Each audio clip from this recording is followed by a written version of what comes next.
बंदी छोड़ सतगुरु रामपाल जी परमेश्वर जी की जय हो।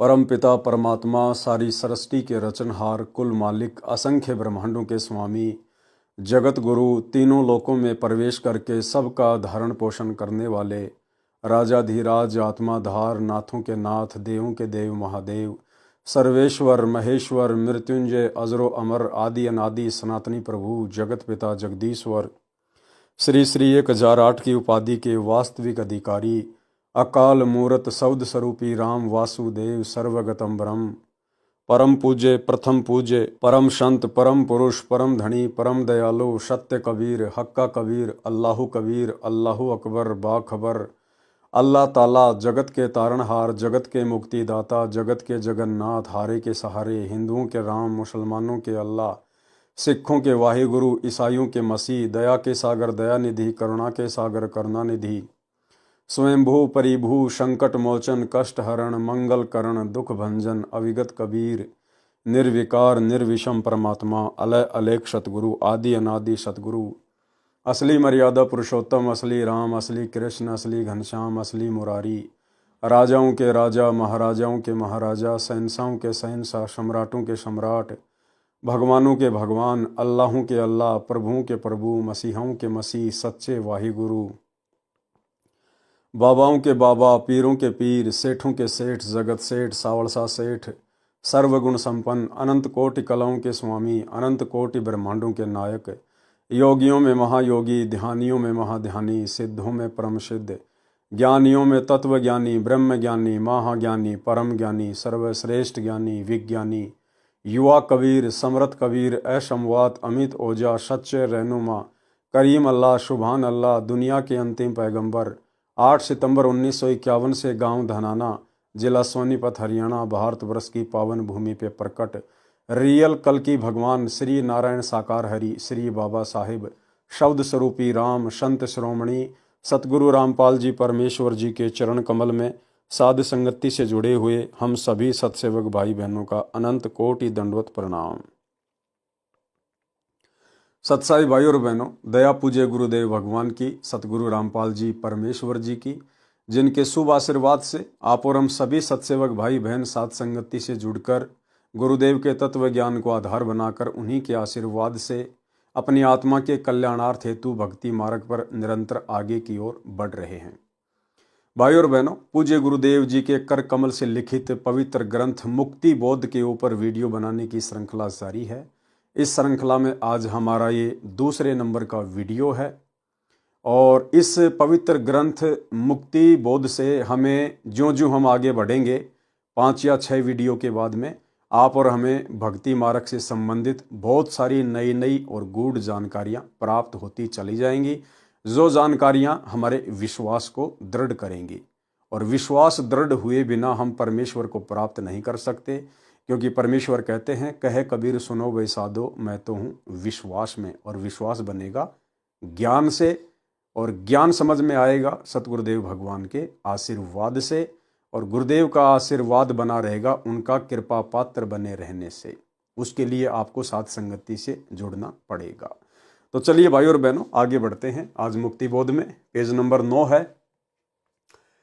सुमरन के अंग का सरलार्थ अथ सुमरन का अंग शब्दार्थ। अथ का मतलब होता है प्रारंभ करना, अविगत का मतलब होता है जिस परमेश्वर की गति यानी सामर्थ्य कोई नहीं जानता, जिसको गीता अध्याय 8 श्लोक 3 में परम अक्षर ब्रह्म कहा है तथा अध्याय 8 के ही श्लोक 8, 9, 10 में परम दिव्य पुरुष तथा श्लोक 20 से 22 में अविनाशी अव्यक्त कहा है। गीता अध्याय 18 श्लोक 61, 62 व 66 में गीता ज्ञानदाता ने जिस परमेश्वर की शरण में जाने के लिए कहा है उसी को संत गरीबदास जी ने अविगत राम कहा है। यानी जो आम समाज है वो केवल यही जानता है कि गीता जी का ज्ञान श्री कृष्ण जी ने कहा है, लेकिन जिन्हें तत्वदर्शी संत की शरण प्राप्त हो जाती है फिर उन्हें पता चलता है कि गीता जी का ज्ञान श्री कृष्ण जी ने नहीं बल्कि श्री कृष्ण जी के अंदर प्रेत की तरह प्रवेश करके और ब्रह्मा विष्णु महेश के पिता और दुर्गा के पति यानी काल ब्रह्म ने कहा है। और उस काल ब्रह्म से ऊपर जो तीसरा अव्यक्त परमात्मा है, अलग परमात्मा है, परम अक्षर ब्रह्म, परम दिव्य पुरुष, आदरणीय गरीबदास जी ने उसी परमपिता परमेश्वर को अविगत राम कहा है। अविगत राम, उसी को संत गरीबदास जी ने अविगत राम कहा है। अविगत यानी जिस परमेश्वर की गति यानी सामर्थ्य कोई नहीं जानता। राम की परिभाषा, अब आम समाज में राम शब्द सुनते ही सबके दिमाग की सुई दशरथ पुत्र श्री रामचंद्र जी के ऊपर सेट हो जाती है। दशरथ पुत्र के तो सिर्फ शरीर का नाम ही राम था। वास्तव में राम किसे कहते हैं? राम एक शक्ति बोधक शब्द है। राम उस दिव्य परम पुरुष कबीर परमेश्वर सतगुरु रामपाल जी का उपमात्मक नाम है। राम राम राम शब्द जगत बखाने, आदि राम कोई बिरला जाने। राम की परिभाषा, राम कहो प्रभु स्वामी अल्लाह भगवान ईश परमात्मा या साहब साहिब कहो, ये परमात्मा का बोध कराने वाले नाम हैं। उदाहरण के लिए जैसे तहसीलदार साहब अपने कार्य क्षेत्र का स्वामी है, मालिक है, प्रभु है। उपायुक्त साहब ये अपने जिले में साहब स्वामी प्रभु मालिक है। आयुक्त साहब ये कई जिलों का साहब स्वामी प्रभु मालिक है। प्रांत का मंत्री भी साहब है, स्वामी प्रभु है। मुख्यमंत्री भी साहब राम प्रभु स्वामी है। केंद्र सरकार का मंत्री भी साहब यानी राम प्रभु स्वामी है। देश के प्रधानमंत्री जी भी साहब राम प्रभु स्वामी हैं। देश के राष्ट्रपति जी साहब भी स्वामी है, राम है, प्रभु है। परंतु इन सब की अपनी अपनी सीमाएं हैं, अपने अपने कार्य क्षेत्र के सब ही प्रभु हैं, परंतु वास्तव में समर्थ शक्ति राष्ट्रपति जी हैं। उनके पश्चात प्रधानमंत्री जी समर्थ शक्ति हैं, पूर्ण साहब हैं। इस सुमरण के अंग में वाणी नंबर 15-16 में कहा है कि मूल कमल में राम है, यानी गणेश जी हैं। यानी गणेश जी भी अपने स्तर के राम हैं, स्वामी हैं, प्रभु हैं। मूल कमल में राम है। इस सुमरण के अंग में वाणी नंबर 15 में कहा है कि मूल कमल में राम है, यानी गणेश जी हैं, ये भी स्वामी हैं, राम है यानी देव है। स्वाद कमल में राम, ब्रह्मा सावित्री जी प्रभु हैं। नाभि कमल में राम, विष्णु लक्ष्मी जी प्रभु हैं। और हृदय कमल विश्राम, हृदय कमल में शिव पार्वती भी प्रभु हैं, राम हैं, स्वामी हैं। कंठ कमल में राम है, देवी दुर्गा भी राम है, मालिक है, स्वामी है। त्रिकुटी कमल में राम, सतगुरु रूप में परमेश्वर त्रिकुटी में विराजमान है। त्रिकुटी पर सतगुरु रूप में कौन विराजमान है? परमेश्वर विराजमान है, कबीर भगवान विराजमान है, हमारे पूज्य गुरुदेव भगवान विराजमान हैं। वे उस स्थान पर सतगुरु रूप में अपने कार्य के स्वामी हैं, राम हैं, प्रभु हैं। सहस कमल दल राम है, यानी काल निरंजन भी अपने 21 ब्रह्मांडों का राम है, स्वामी है, प्रभु हैं। यानी राम केवल शक्ति बोधक शब्द है। जैसे साहब, जिला कलेक्टर साहब, प्रधानमंत्री साहब, राष्ट्रपति साहब, थानेदार साहब, सबके नाम के आगे साहब लगता है, लेकिन वो अपने अपने कार्य क्षेत्र के ही साहब हैं, राम हैं, प्रभु हैं, स्वामी हैं। यानी राम शब्द को हमने इस प्रकार से समझना है। जो सहस्त्र कमल दल में अव्यक्त रूप में बैठा है, सुन बस्ती सब ठाम है, सब स्थानों लोकों पर जिसकी सत्ता है, वह सत्य पुरुष भी राम स्वामी प्रभु है। वाणी नंबर 17 में कहा है कि वास्तव में समर्थ राम है। अचल अभंगी राम है, गलताना दमलीन, सुरती नृति के अंतरे बाजे अनहद बीन। अचल का अर्थ होता है स्थायी। अचल यानी स्थायी, जो कभी भी डगमग ना हो। और अभंगी का मतलब है अविनाशी, जो कभी भी भंग ना हो, खंड ना हो। जो कभी भंग यानी नष्ट नहीं होता, वह समर्थ राम है। सुमरण का अर्थ है परमात्मा के सतमंत्र का जाप करना। जैसे कबीर परमेश्वर जी ने कहा है कि सार शब्द का सुमरण करही, सो हंसा भवसागर तरही। सुमरण का बल ऐसा भाई, कालई जीत लोक ले जाई। नाम सुमर ले शुक्रम कर ले, कौन जाने कल की खबर नहीं पल की। श्वास श्वास में नाम जपो, व्यर्थवा श्वास ना खोए। ना बेरा इस श्वास का आवन हो के न होए। कहता हूँ कहीं जात हूँ, सुनता है सब कोय। सुमरण से भला होएगा, नातर भला ना होए। सुमरण मार्ग सहज का, सतगुरु दिया बताए। श्वास श्वास जो सुमरता, एक दिन मिलसी आए। राग आसावरी से शब्द नंबर 63, 66 तथा 75। नर सुन रे मूड गवारा, भाई राम भजन तत् सारा। नर सुन रे मूड गवारा, भाई राम भजन तत् सारा। यानी परमेश्वर जब सतगुरु रूप में धरती पे प्रकट होते हैं, तत्वदर्शी संत की भूमिका करते हैं, तो अपने फॉलोवर को समझाते हैं सत्संगों के माध्यम से, शब्द गा गा के, कि नर सुन रे मूड गवारा। यानी जब तक हमें सतगुरु की शरण प्राप्त नहीं होती है, हम लोग मूड गवार पशु की श्रेणी में ही गिने जाते हैं। राम भजन तत्सारा, उस अविगत राम का भजन जो सतगुरु रूप में धरती पे प्रकट होते हैं, उनसे उपदेश लेने के बाद सुमरण ही एकमात्र सार है। राम भजन तत्सारा। नर सुन रे मूड गवारा, भाई राम भजन तत्सारा। नर सुन रे मूड गवारा, भाई राम भजन तत्सारा। राम भजन बिन बैल बनेगा, शुकर स्वान शरीरम। कौआ खर की दे धरेगा, मिटे न या तकसीरम। तकसीरम यानी ये दुख, ये परेशानी, ये संकट कभी नहीं मिटने वाला यदि उस अविगत राम का सुमरण नहीं करेगा तो।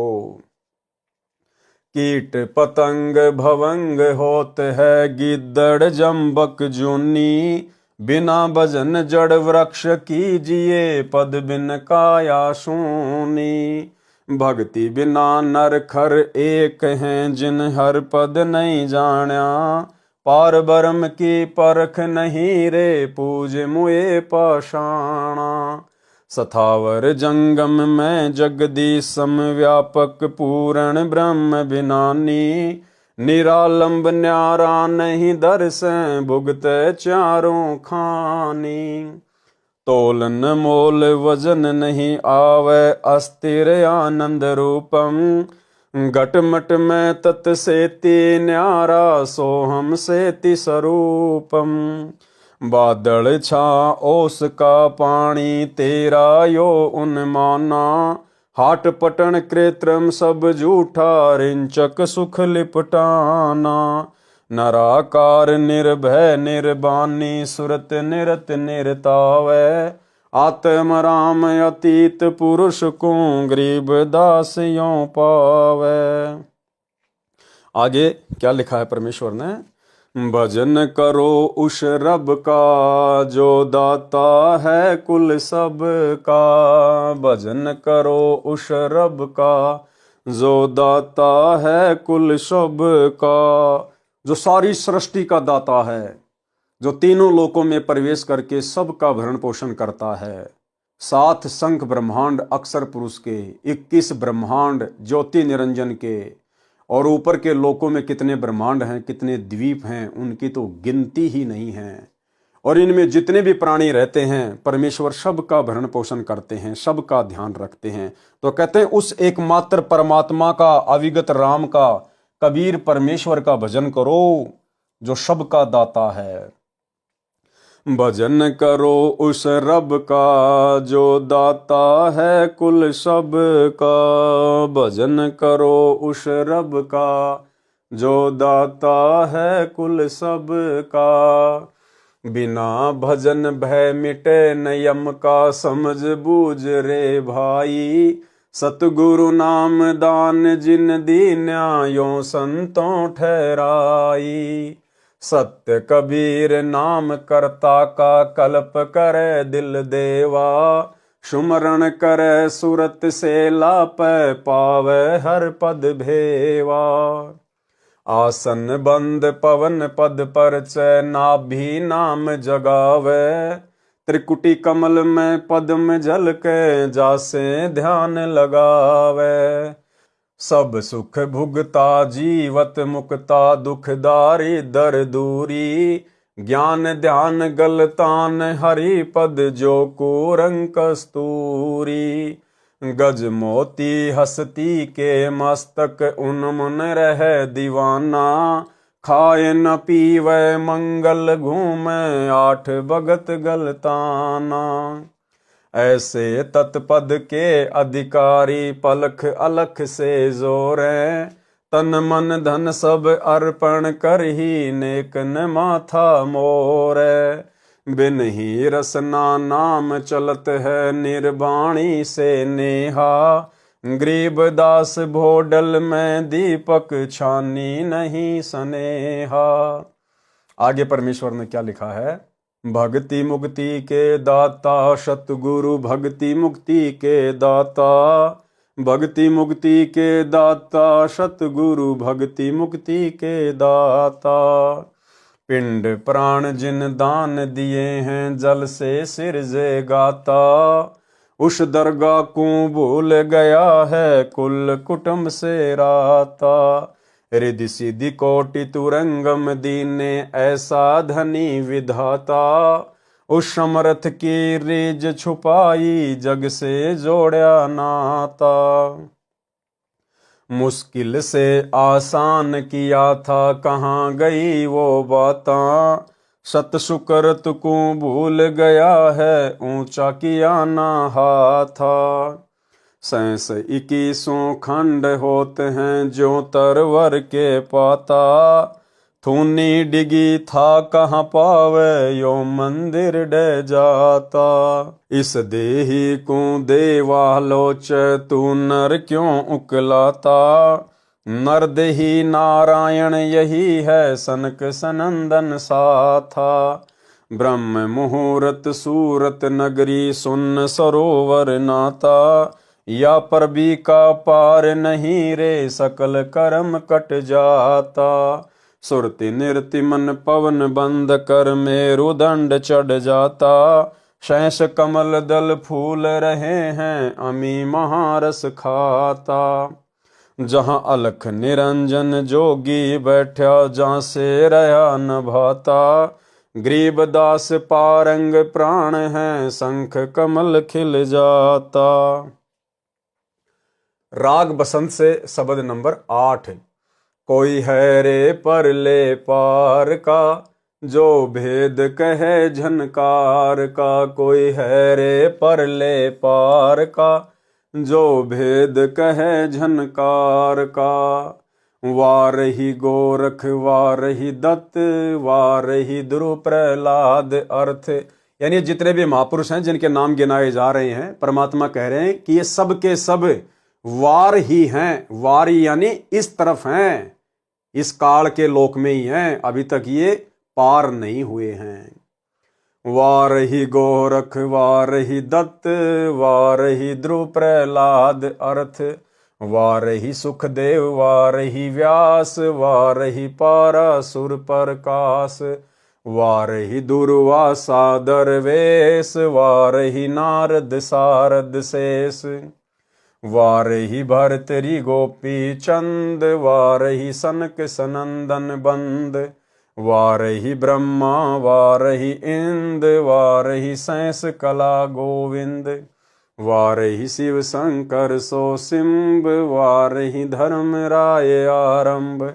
वारही धर्म राय धर धीर परम धाम पहुँचे कबीर। केवल एक कबीर परमात्मा वे निर्बंध हैं अबंध हैं, केवल वही पार हुए हैं। यानी 650 साल पहले जब परमात्मा आए थे परमेश्वर ने इन सभी आत्माओं को अपनी शरण में लिया, सभी को ज्ञान समझाया, सभी को नाम दिया। लेकिन ये आत्माएं अंत तक भक्ति पर मर्यादाओं के साथ नहीं टिक पाई, जिस कारण से ये पार नहीं हो पाई। केवल एक कबीर परमेश्वरी थे जो मगर से सशरीर गए थे। ऋग युजु श्याम अथर्वन भेद परम धाम नहीं लैया भेद। अलल पंख अगाध भेव, जैसे कुंजी सुरती सेव। वार पार थे हाँ नहीं था, गरीबदास निर्गुण निगाह। राग होरी से शब्द नंबर 8। अलल का ध्यान धरो रे, चीनो पुरुष विदेही। उलट पवन रेचक कर राखो, काया कुंभ भरो रे। अडिग अमान अडोल अबोलम, टार्यो नाही टरो रे। बिन सतगुरु पद दर्शत नाही, भावे तीहूं लोक फिरो रे। गुण इंद्री का ज्ञान परेरो, जीवित क्यों न मरो रे। पलकों दा भोरा पुरुष बिनानी, खोटा करत खरो रे। कामधेनु दूजे कलवारिन, नीजर अजर जरो रे। कल विष कुशमल बंधन टूटे, सब दुख व्याधि हरो रे। गरीबदास निर्भय पद पाया, जम से नाही डरो रे। सुमरण के अंग का सारांश। संत गरीबदास जी ने अपनी अमृतवाणी रूपी वन में प्रत्येक प्रकार के पेड़ पौधे, जड़ी बूटियां, फूल, फलदार वृक्ष, मेवा की लता आदि आदि उगाई हैं। यानी हर प्रकार का ज्ञान आदरणीय गरीबदास जी महाराज जी ने अपने सदग्रंथ साहिब की वाणियों में समावेश किया है। इसका मुख्य कारण यह रहा है कि जो मूल ज्ञान है उसको गुप्त रखना था। यह परमात्मा कबीर जी का आदेश था। इसी कारण से संत गरीबदास जी ने अनेकों वाणियां कही हैं। मन की आदत है कि यदि कम वाणी है तो उनको कंठस्थ करके अरुचि करता है। ये ढेर सारी अमृतवाणी लिखवाकर संत गरीबदास जी ने मन को व्यस्त तथा रुचि बनाए रखने का मंत्र बताया है। मन पढ़ता रहता है या सुनता रहता है, आत्मा आनंद का अनुभव करती है। वाणी नंबर 18 में कहा है कि गरीब राम कहा तो क्या हुआ, उर्मे नहीं यकीन। चोर मुसे घर लूट ही, 5-25-3। भावार्थ, यदि साधक को परमात्मा पर विश्वास ही नहीं है तो नाम सुमरण का कोई लाभ नहीं है। और भाई और बहनों, विश्वास उस समय होगा जब हमें एक परमात्मा की पहचान हो जाएगी कि एकमात्र वो कबीर परमात्मा जो तीनों लोकों में प्रवेश करके सबका भरण पोषण करता है, उनकी शरण में आए बिना लाख जन्म भी इस काल बलि से मुक्ति प्राप्त नहीं कर सकते। जब हमें उस एक परमात्मा की पहचान हो जाएगी तब हमारा उसमें विश्वास भी बनेगा। और आज उस एक परमेश्वर की पहचान सतगुरु रामपाल जी के रूप में हो चुकी है। अन्यथा भाई और बहनों, विश्वास तो छोड़ो, आप जी दृढ़ होकर भक्ति भी सही तरीके से नहीं कर सकते। आपको हमेशा एक संशय बना रहेगा कि परमात्मा कौन है, परमेश्वर कौन है। वो कागज का टुकड़ा, दाढ़ी मूछ वाली कबीर जी की समझे जाने वाली फोटो, या फिर मेरे पूज्य गुरुदेव, कौन है परमात्मा इन दोनों में से। और जब तक भगत का ये संशय निवारण नहीं होगा तब तक वो भक्ति नहीं कर सकता। परमात्मा कहते हैं, गुरु और गोविंद दो नहीं भाई, जब तक दो समझोगे दो जग में जाई। जब तक आप भगवान मानोगे उस दाढ़ी मूछ वाले कबीर जी की फोटो को, और गुरु मानोगे अपने गुरु को कि मेरा गुरु तो केवल गुरु है, एक संत है, भगवान तो कबीर जी हैं, वो दाढ़ी मूछ वाली फोटो है जिनका हम जून के महीने में कबीर प्रकट दिवस मनाते हैं। तो परमात्मा कहते हैं कि ऐसी आत्मा भी तत्वदर्शी संत की शरण में आने के बाद भी वो नरक की ओर ही जाती है कि गुरु और गोविंद दो नहीं भाई, जब तक दो मानोगे दो जग में जाई। यदि साधक को परमात्मा पर विश्वास ही नहीं है तो नाम सुमरण का कोई लाभ नहीं है।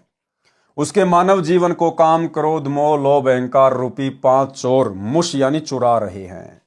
इन पांचों की 5-5 प्रकृति यानी 25 ये तथा रजगुण के अधीन होकर कोठी बंगले बनाने में, कभी कार गाड़ी खरीदने में जीवन नष्ट कर देता है। सतगुण के प्रभाव से पहले तो किसी पर दया करके बिना सोचे समझे लाखों रुपये खर्च कर देता है, फिर उसमें त्रुटि देखकर तमोगुण के प्रभाव से झगड़ा कर लेता है। यह भी एक बहुत ही गंदी और घटिया आदत होती है। इस प्रकार 3 गुणों के प्रभाव से मानव जीवन नष्ट हो जाता है। यदि तत्वदर्शी संत से ज्ञान सुनकर विश्वास के साथ नाम का जाप करें तो जीवन सफल हो जाता है। जिन जिन भक्तों ने मर्यादा में रहकर जिस स्तर की भक्ति, दान आदि आदि किया है उनको लाभ अवश्य मिला है। उदाहरण बताया है कि वाणी नंबर 31 से 39 में। गोरखनाथ, दत्तात्रेय, सुखदेव, पीपा, नामदेव, धन्ना भगत, रहदास यानी रविदास, फरीद, नानक, दादू, हरिदास, गोपीचंद, भरतरी, जंगनाथ, जंगरनाथ, चरपटनाथ, अब्राहिम अदम सुल्तान, नारद ऋषि, प्रहलाद भगत, ध्रुव, विभीषण, जयदेव, कपिल मुनि, स्वामी रामानंद जी, श्री कृष्ण, श्री दुर्वासा, शंभु यानी शिव, विष्णु, ब्रह्मा आदि सबकी प्रसिद्धि पूर्व जन्म तथा वर्तमान में की गई नाम सुमरण की शक्ति से हुई है। अन्यथा ये कहाँ थे, यानी इनको कौन जानता था। इसी प्रकार आप भी तन मन धन समर्पित करके, गुरु धारण करके आजीवन भक्ति मर्यादा में रहकर करोगे तो आप भी भक्ति शक्ति प्राप्त करके अमर हो जाओगे। जिन जिन साधकों ने जिस जिस देव की साधना की उनको उतनी महिमा मिली है। यानी भाइयों और बहनों, ये जितने भी नाम यहाँ पर गिना दिए गए हैं ये सभी आत्माएं अभी तक सतलोक नहीं जा पाई हैं। ये सभी आत्माएं इधर ही हैं, ये वार ही हैं, वार ही इसी काल के लोक में। लेकिन इन आत्माओं को इतना लाभ मिल गया, इतना बेनिफिट मिल गया कि कबीर परमेश्वर जी ने फिर इन आत्माओं को काल के हत्थे दोबारा नहीं चढ़ने दिया। और अब कलयुग की बिचली पीढ़ी में परमात्मा इन सभी महापुरुषों को, जिनके अक्सर हम गुरुदेव के मुख कमल से उदाहरण सुनते हैं, इन सभी आत्माओं को वर्तमान में गुरुदेव मनुष्य जन्म देकर फिर से अपनी शरण में लेकर मुक्ति प्राप्ति का मौका देंगे, अगर आजीवन मर्यादा के साथ भक्ति करते रहे तो। कबीर जी ने कहा है कि जो जाकी शरणा बसे ताको ताकी लाज, जल स्यों ही मछली चढ़े बह जाते गजराज। भावार्थ, जो साधक यानी भगत जिस राम यानी देव प्रभु की भक्ति पूरी श्रद्धा से करता है तो वह राम उस भगत की इज्जत रखता है, यानी उसको अपने सामर्थ्य अनुसार अपने क्षेत्र में पूर्ण लाभ देता है। उदाहरण दिया है कि जैसे मछली का जल से अटूट नाता है, वह कुछ समय ही जल से दूर होने पर तड़प तड़प कर प्राण त्याग देती है। ऐसी श्रद्धा देखकर जल ने उसको अपने क्षेत्र में पूर्ण स्वतंत्रता दे रखी है, उसको कोई रोक टोक नहीं है। जैसे ऊंचे स्थान यानी फाल से 50 फुट से दरिया का जल गिर रहा होता है, वह जल की धारा बड़े से बड़े हाथी यानी गजराज को भी बहा ले जाती है, जो हाथियों का राजा होता है। परंतु अपनी पुजारिन मछली को पूरी स्वतंत्रता दे रखी है, वह उस गिरते पानी में नीचे से ऊपर 50 फुट तक चढ़ जाती है। इसी प्रकार जो भगत जिस प्रभु की पूरी श्रद्धा से भक्ति करता है तो वह प्रभु अपने भगत को अपने स्तर का लाभ अपनी क्षमता के अनुसार अवश्य देता है, पूरा देता है। और भाइयों और बहनों, हमारे प्रभु, हमारे देव, हमारे राम तो समर्थ हैं, अविगत कबीर हैं, इनकी शक्ति का तो कोई वारन पार ही नहीं है। गरीब ऐसे सतगुरु हम मिला, बेपरवाह अबंद, परम हंस पूर्ण पुरुष, रोम रोम रवि चंद। समझने के लिए सामान्य उदाहरण, अपने देश में अभी तक अंग्रेजों वाली परंपरा का प्रभाव भी है। जैसे किसी सामान्य व्यक्ति को पुलिस थाने से बुलावा आता है तो उसके लिए बड़ी आपत्ति होती है। थाने के आसपास से भी सामान्य व्यक्ति डर कर जाता है। बुलावा आने पर तो उसके साथ क्या बीतेगी स्पष्ट है। जाते ही लगभग प्रत्येक पुलिसकर्मी तथा थानेदार का दुर्व्यवहार झेलना पड़ता है। मारपीट तो पहला प्रसाद है, गाली देना पुलिस वालों का मूल मंत्र है। उसी थाने में किसी का मित्र थानेदार लगा है, वह व्यक्ति वहां जाता है तो थानेदार उसे कुर्सी पर बैठाता है, चाय पानी पिलाता है। इस प्रकार जो व्यक्ति जिस अधिकारी का मित्र है वह अपने स्तर की राहत अवश्य देता है। वह राहत उस सामान्य व्यक्ति के लिए असहज होती है, यानी सामान्य नहीं होती, परंतु वह पर्याप्त भी नहीं है। यदि पुलिस अधीक्षक से मित्रता हो जाए तो थानेदार भी नतमस्तक हो जाता है। यदि मंत्री जी से मित्रता हो जाए तो एसपी भी नतमस्तक हो जाता है। यदि मुख्यमंत्री प्रधानमंत्री के साथ मेल हो जाए तो नीचे के सभी अधिकारी कर्मचारी आपके साथ हो जाएंगे। इसी प्रकार यदि कोई किसी देवी देव माता मसाणी सेठ शीतला भैरव भूत तथा हनुमान जी की भक्ति करता है तो उसको उनका लाभ अवश्य होगा। परंतु गीता अध्याय 16 श्लोक 23-24 में तथा अध्याय 7 श्लोक 12-15 तथा 20 से 23 तक में बताए अनुसार व्यर्थ साधना होने से मोक्ष से वंचित रह जाते हैं। और भाइयों और बहनों, उन तमाम देवी देवताओं के माध्यम से वो थोड़ी बहुत जो राहत मिलती है वो भी ये कबीर परमात्मा सतगुरु रामपाल जी भगवान ही प्रदान करते हैं। उन देवी देवताओं की, उन बड़े बड़े महादेवों की इतनी औकात नहीं है कि वो अपने तरफ से अपने साधक को कोई लाभ दे सके। जितना उस साधक के भाग्य में है, उसके प्रारंभ में है, वो कबीर परमात्मा उसी हिसाब से उन देवी देवताओं के माध्यम से, उन गुरुजनों के माध्यम से उन भक्तों को राहत प्रदान करवाते हैं। ये देवी देवता केवल बीच में एक मैनेजर हैं, मीडिएटर हैं, इससे ज्यादा कुछ नहीं।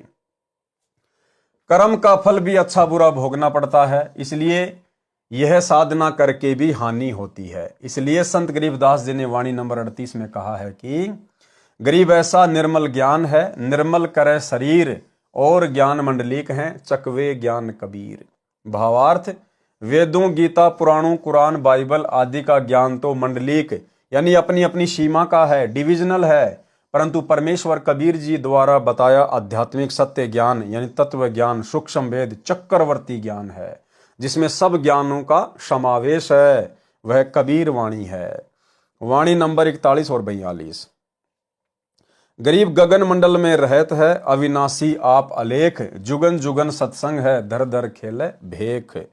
गरीब काया माया खंड है, खंड राज और पाट, अमर नाम निज बंदगी, सतगुरु से भई साठ। भावार्थ, पूर्ण परमात्मा कबीर जी गगन मंडल यानी आकाश में रहता है, सत्यलोक में रहता है, जो अविनाशी अलेख है। अलेख का अर्थ है जो पृथ्वी से देखा नहीं जा सकता, जिसे अविनाशी अव्यक्त गीता अध्याय 8 श्लोक 20 से 23 में कहा है। जैसे कुछ ऋषिजन दिव्य दृष्टि के द्वारा पृथ्वी से स्वर्गलोक, श्री विष्णु लोक, श्री ब्रह्मा लोक तथा श्री शिव जी के लोक तथा वहां के देवी देवताओं को तथा ब्रह्मा विष्णु महेश को देख लेते हैं, परंतु ब्रह्म काल को तथा इससे ऊपर अक्षर पुरुष तथा परम अक्षर पुरुष अविनाशी अलेख को कोई नहीं देख सकता, जिस कारण से उस परमात्मा का यथार्थ उल्लेख ग्रंथों में नहीं है। यथार्थ वर्णन सूक्ष्म वेद में है, जो स्वयं परमात्मा द्वारा बताया आध्यात्मिक ज्ञान है। इसलिए उस पूर्ण परमात्मा को अलख तथा अलेख कहकर उपमा दी गई है। यानी उस पूर्ण परमात्मा कबीर साहिब को कोई भी साधक अपनी दिव्य दृष्टि से नहीं देख सकता है, इसलिए उसको अलेख कहा है। अलेख जिसको कोई देख ना सके, इसलिए उस पूर्ण परमात्मा को अलख तथा अलेख कहकर उपमा दी है। उस परमेश्वर को देखने के लिए पूर्ण सतगुरु जी से दीक्षा लेकर तब सतलोक जाकर ही देखा जा सकता है। वह परमात्मा स्वयं अन्य भेक यानी वेश धारण करके पृथ्वी पर प्रत्येक युग में प्रकट होता है। जैसे वर्तमान में तत्वदर्शी संत की भूमिका में वो कबीर परमात्मा सतगुरु रामपाल जी के रूप में स्वयं ही प्रकट हैं। वह परमात्मा स्वयं अन्य भेख धारण करके पृथ्वी पर प्रत्येक युग में प्रकट होता है। अपना तत्व ज्ञान यानी चक्रवर्ती ज्ञान स्वयं ही बताता है। तो भाई यदि आज कोई तत्व ज्ञान बता रहा है तो कौन बता रहा है? स्वयं कबीर परमात्मा, क्योंकि अपना तत्व ज्ञान यानी चक्रवर्ती ज्ञान स्वयं ही बताता है। स्वयं यानी खुद ही बताता है। इसलिए दास बार बार कहता है कि पूज्य गुरुदेव जी स्वयं कबीर परमेश्वर हैं। अपना तत्व ज्ञान चक्रवर्ती ज्ञान स्वयं ही बताता है कि यह सब राजपाट तथा शरीर खंड यानी नाशवान है। केवल सतगुरु से मिलन तथा उनके द्वारा दिया निज नाम सत्य भक्ति मंत्र ही अमर है। यदि सच्चे भक्ति मंत्र प्राप्त नहीं हुए तो अन्य नामों का जाप सुमरण तथा यज्ञ करना सब व्यर्थ है। सुमरण के अंग की वाणी नंबर 20 में कहा है कि गरीब राम नाम निज सार है, मूल मंत्र मनमाही, पिंड ब्रह्मंड से रहित है, जननी जाया नाही। भावार्थ, संत गरीबदास जी ने कहा है कि मोक्ष के लिए राम के नाम का जाप ही निज सार है, यानी मोक्ष प्राप्ति का निष्कर्ष है। नाम सुमरण से ही मुक्ति होती है। नाम भी मूल मंत्र यानी यथार्थ नाम हो। जिस पूर्ण परमात्मा का जो मूल मंत्र यानी सार नाम है वह परमेश्वर पिंड यानी नाड़ी तंत्र से बने 5 तत्व के शरीर से रहित है। उसका 5 तत्व का शरीर नहीं है। परमात्मा का जन्म किसी माता से नहीं हुआ है। वाणी नंबर 21। गरीब राम रटत नहीं ढील कर, हरदम नाम उचार, अमी महारस पीजिए यो तत् बारंबार। हे भगत, पूर्ण गुरु से दीक्षा लेकर उस राम के नाम की रटना यानी जाप करने में देरी यानी ढील मत कर। प्रत्येक श्वास में उस नाम को उच्चार यानी जाप कर। ये सुमरण का अमृत बार बार पी यानी कार्य करते करते तथा कार्य से समय मिलते ही जाप शुरू कर दे। इस अमृत रूपी नाम जाप के अमृत को पीता रहे। ये तत् यानी भक्ति का सार है।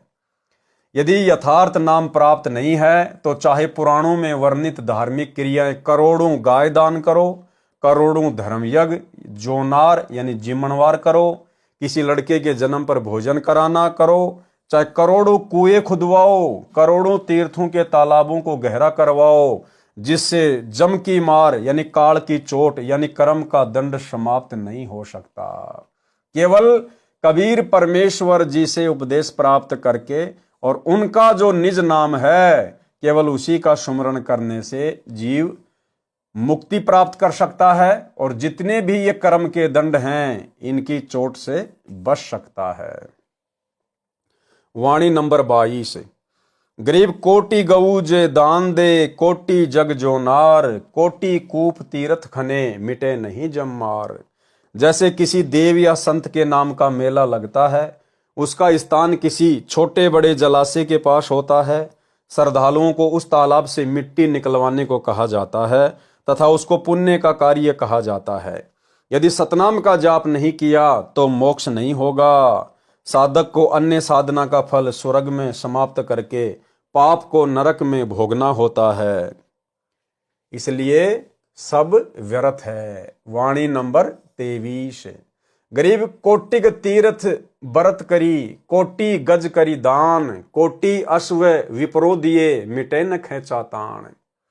चाहे करोड़ों तीर्थों का भ्रमण करो, करोड़ों व्रत रखो, करोड़ों गज यानी हाथी दान करो, चाहे करोड़ों घोड़े ब्राह्मणों को दान करो, उससे जन्म मरण तथा कर्म के दंड से होने वाली खेचाताण यानी दुर्गति समाप्त नहीं हो सकती। वाणी नंबर 24।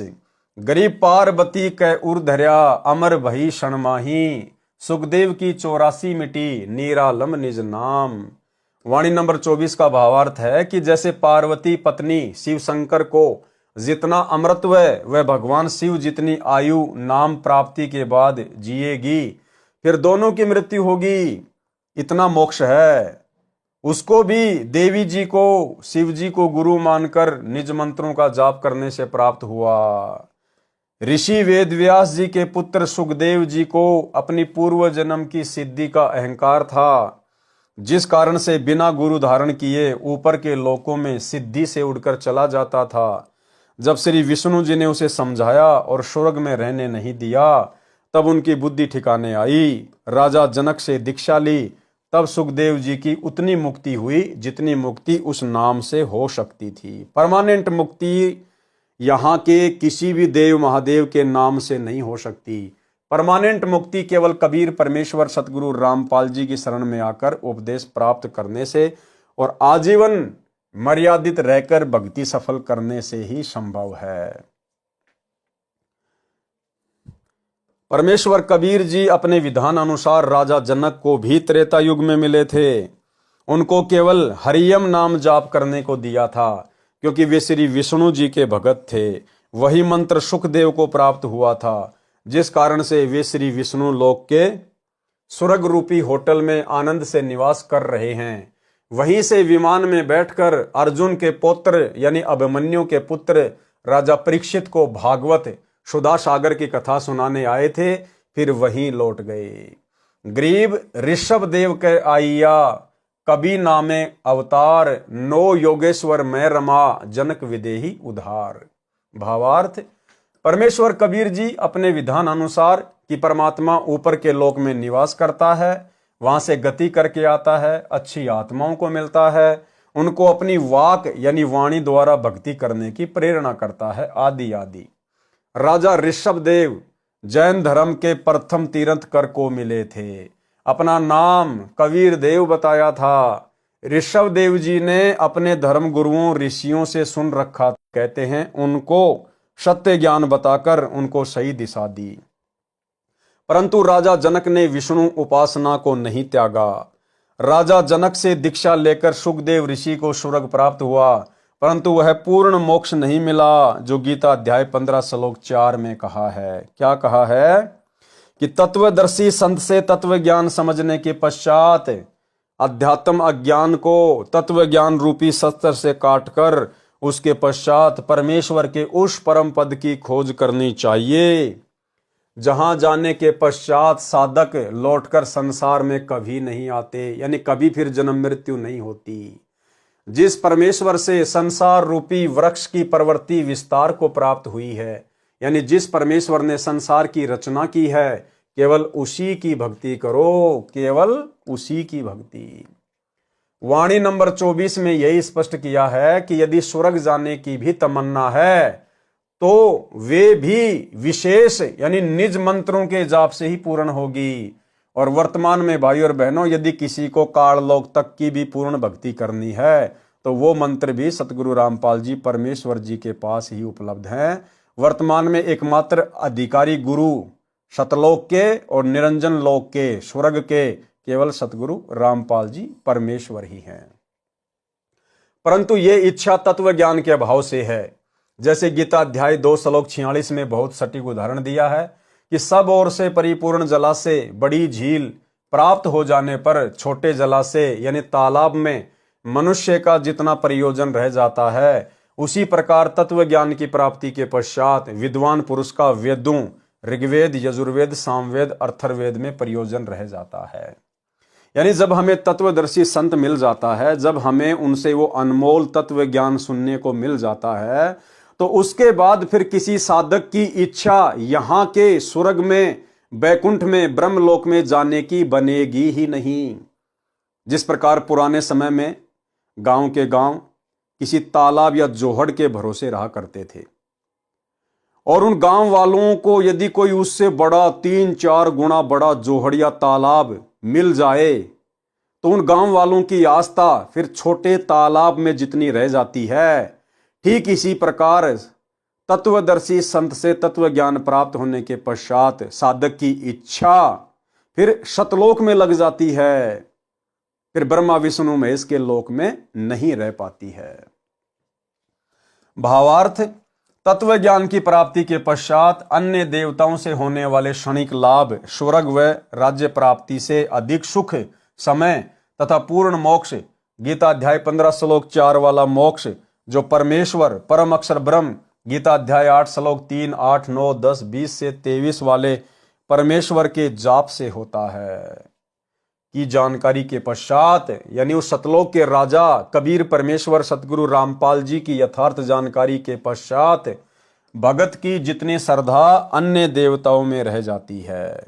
कबीर एक साधे सब सदै, सब साधे सब जाए, माली सींचे मूल को फले फूले अघाए। भावार्थ, गीता अध्याय 15 श्लोक 1 से 4 को इस अमृतवाणी में संक्षिप्त करके बताया है कि जो ऊपर को मूल यानी जड़ वाला तथा नीचे को तीनों गुण रजगुण ब्रह्मा, सतगुण विष्णु, तमगुण शिव रूपी शाखा वाला संसार रूपी वृक्ष है। कबीर अक्षर पुरुष एक पेड़ है, निरंजन वा की डार, तीनों देवा शाखा हैं, पात रूप संसार। जैसे पौधे को मूल की ओर से पृथ्वी में रोपण करके मूल की सिंचाई की जाती है, तो उस मूल परमात्मा परम अक्षर ब्रह्म की पूजा से पौधे की परवरिश होती है। सब तना डार शाखाओं तथा पत्तों का विकास होकर पेड़ बन जाता है। छाया फल तथा लकड़ी सर्व प्राप्त होती हैं, जिसके लिए पौधा लगाया जाता है। यदि पौधे की शाखाओं को मिट्टी में रोपकर जड़ों को ऊपर करके सिंचाई करेंगे तो भक्ति रूपी पौधा नष्ट हो जाएगा। इसी प्रकार एक मूल यानी परम अक्षर ब्रह्म रूप परमेश्वर की पूजा करने से, कौन से परमेश्वर की? कबीर देव वर्तमान में सतगुरु रामपाल जी के द्वारा बताई गई भक्ति करने से, परमेश्वर की पूजा करने से सर्व देव विकसित होकर साधक को बिना मांगे फल देते रहेंगे, जिसका वर्णन गीता अध्याय 3 श्लोक 10 से 15 में भी है। इस प्रकार ज्ञान होने पर साधक का प्रयोजन उसी प्रकार अन्य देवताओं में रह जाता है, जैसे झील की प्राप्ति के पश्चात छोटे जलाशय में रह जाता है। छोटे जलाशय पर आश्रित को ज्ञान होता है कि यदि 1 वर्ष बारिश नहीं हुई तो छोटे तालाब का जल समाप्त हो जाएगा, उस पर आश्रित भी संकट में पड़ जाएंगे। झील के विषय में ज्ञान है कि यदि 10 वर्ष भी बारिश न हो तो भी जल समाप्त नहीं होता। वह व्यक्ति छोटे जलाशय को छोड़कर तुरंत बड़े जलाशय पर आश्रित हो जाएगा।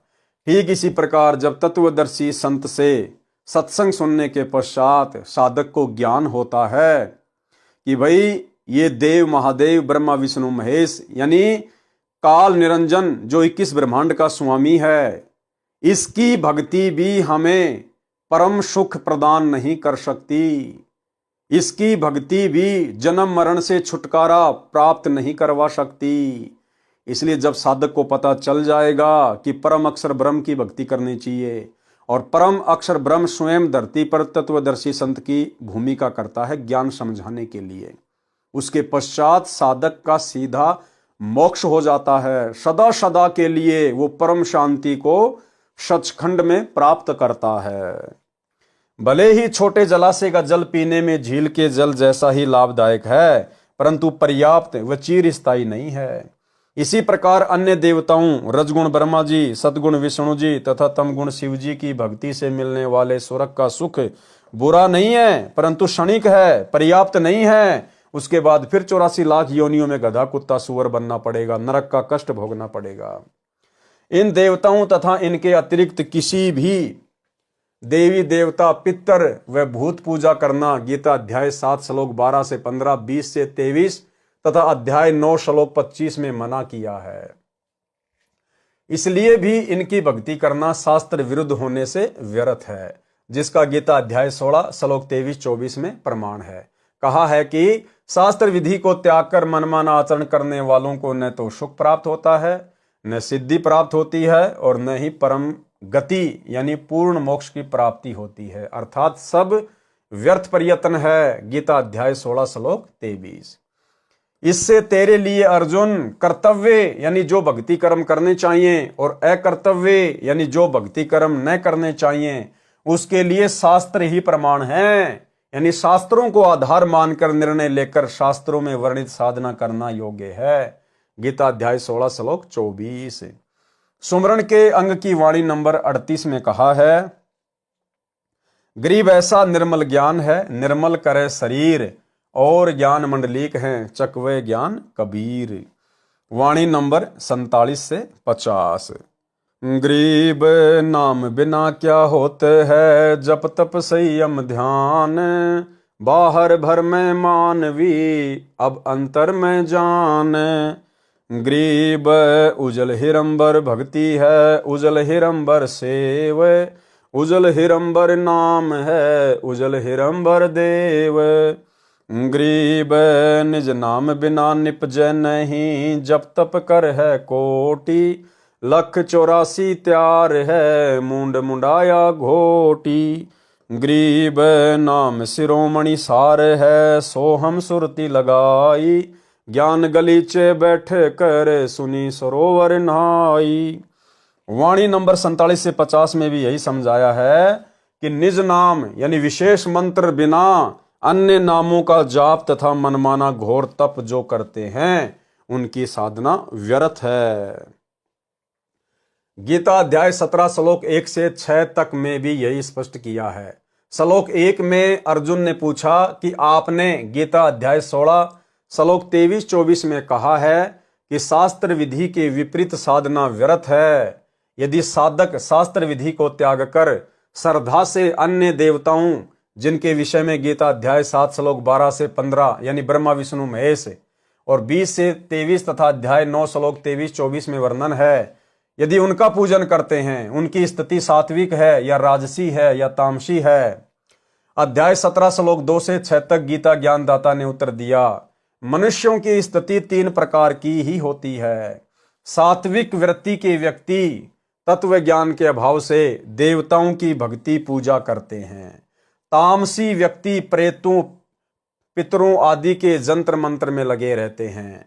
जो व्यक्ति शास्त्र विधि को त्याग कर मन कल्पित घोर तप को तपते हैं वे शरीर में स्थित मुझे उस परमेश्वर तथा कमलों में विराजमान मुख्य देवताओं को कष्ट देने वाले अज्ञानी हैं, उनको राक्षस स्वभाव के जान। जैसे धूनी लगा के बैठ जाते हैं, आरा लगा के बैठ जाते हैं, गर्मी के महीने में अपने चारों तरफ आग जला लेंगे, वो राक्षस स्वभाव के कहे गए हैं, जो घोर कल्पित तप तपते हैं। वाणी नंबर 49। गरीब निज नाम बिना निपजै नहीं, जब तप कर हैं कोटि, लख 84 तैयार है क्या मुंड मुंडाया गोटी। भावार्थ, वास्तविक नाम यानी सात नाम, सतनाम तथा सारनाम, जो पूरी विधि वर्तमान में सतगुरु रामपाल जी परमेश्वर जी के पास में है, उसके बिना भक्ति रूपी फसल नहीं उपजती। यानी जैसे गेहूं की फसल प्राप्त करने के लिए गेहूं का बीज ही बीजना पड़ता है। यदि गवार का बीज बोकर गेहूं की प्राप्ति की इच्छा किए हैं तो भूखा मरेगा। इसलिए कहा है कि वास्तविक नाम के जाप बिना अन्य नामों का जाप तथा मनमाना घोर तप करके आप खुश हुए बैठे हो। कोई सिर के सब बाल तथा दाढ़ी मूछ कटाकर सफाचट रहता है, गलत साधना करके मोक्ष की आशा लगाए हैं, उनसे कहा है कि 84 लाख योनियों की प्राप्ति तैयार है। कबीर करता था तब क्यों किया, अब करके क्यों पछताए, बोए पेड़ बबूल का आम कहां से खाए। यानी भाई और बहनों, पूर्ण तत्वदर्शी संत की शरण में आए नहीं, उनके बताए अनुसार सत्य साधना की नहीं, उनके बताए अनुसार भक्ति मर्यादाओं को निभाया नहीं, तो भाई फिर अंत में पछताने से क्या होगा। जब तत्वदर्शी संत समझा रहा था, बता रहा था, उस समय तो उनकी बातों पे ध्यान नहीं दिया, और काल प्रेरणा से अन्य जो नीचे स्तर की साधना है, देवी देवताओं की, ब्रह्मा विष्णु महेश और इस ब्रह्म ज्योति निरंजन तक की साधना में लगे रहे, जिसके फलस्वरूप कुछ समय आपको स्वर्ग मिल जाएगा, उसके बाद उससे ज्यादा समय फिर नरक मिलेगा, उससे भी ज्यादा समय फिर लख 84 योनियों में महाकष्ट भोगने पड़ेंगे। तो परमेश्वर कहते हैं कि समय रहते तो चेते नहीं, कबीर करता था तब क्यों किया, अब करके क्यों पछताए, बोए पेड़ बबूल का आम कहां से खाए। तो भाई और बहनों, दया है परमपिता परमेश्वर की, सतगुरु रामपाल जी की। आज आप और हम सभी भगत भाई बहनों को पूर्ण परमेश्वर की शरण प्राप्त हो चुकी है। उस तत्वदर्शी संत की बाखबर की हमें शरण प्राप्त हो चुकी है। और यदि हम आजीवन इस भक्ति मार्ग पर मर्यादाओं में रहकर डटे रहे, लगे रहे, तो हमारा पूर्ण मोक्ष इसी जन्म में 101% अटल है, अडिग है, कोई रोक नहीं सकता। लेकिन जो कंडीशन है, जो शर्त है सतगुरु की, उनके ऊपर हमने खरा उतरना पड़ेगा। ज्ञान को आधार, गुरु को भगवान, तब कहीं जाकर हम इस पूर्ण मोक्ष प्राप्ति के योग्य बनेंगे।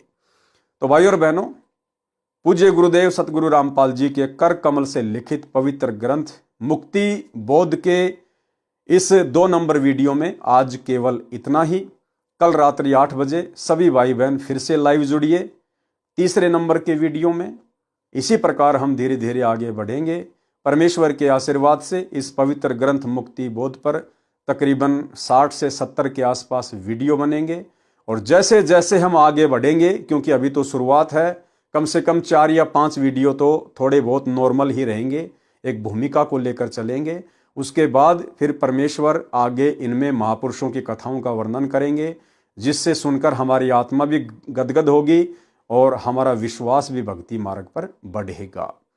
तो आज के वीडियो में केवल इतना ही। गुरुदेव भगवान हम सबको आज्ञा दें, इजाजत दें, आशीर्वाद दें। बंदी छोड़ सतगुरु रामपाल जी परमेश्वर जी की जय हो।